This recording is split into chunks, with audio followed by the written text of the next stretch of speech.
করলেন কেন? এত ছোট্ট 1 মিনিট আছে এত। নমস্কার, নমস্কার। আমার নাম বাসুদেব পাল, আসছি নিশ্চিন্তপুর থেকে। আমার একটা সোনা দোকান বিজনেস আছে, সোনা দোকান ব্যবসা করি। তা সেই সূত্রে ব্যবসা করতে গেলে মানসিক চাপ প্রচুর হয়ে গেছিল। হওয়ার কারণে আমার স্ট্রোক হয়ে গেছিল।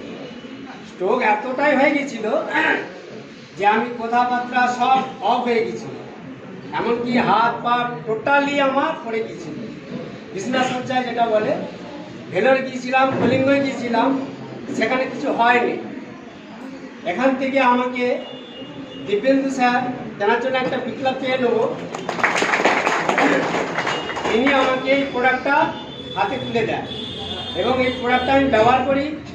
সেখানে আমার 3 মাস লাগে না, 3 মাসের মধ্যে আমার টোটালি একদম সুস্থ হয়ে গেছে।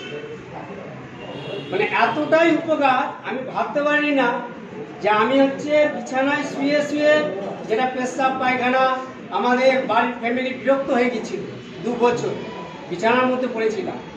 সেখান থেকে এই প্রোডাক্ট খেয়ে আমি এখন খুব সুস্থ। এখনো প্রোডাক্ট খেয়ে যাচ্ছি, এখন ভালো আছি, এখন একদম স্বাভাবিক, একদম। আর আপনার কোনো অসুবিধা নেই, কোনো অসুবিধা নেই, কোনো মেডিসিনও খেতে হয় না, কোনো আর কিছু খেতেই হয় না। আপনি তো সুস্থ। একদম এই কাজটা করেছেন, করেছি। এই কোম্পানি থেকে অ্যাচিভমেন্ট কি বলুন? এখান থেকে থাইল্যান্ড গিয়েছিলাম আমি। পাসপোর্ট দেখাতে পারবেন? Yes, sir.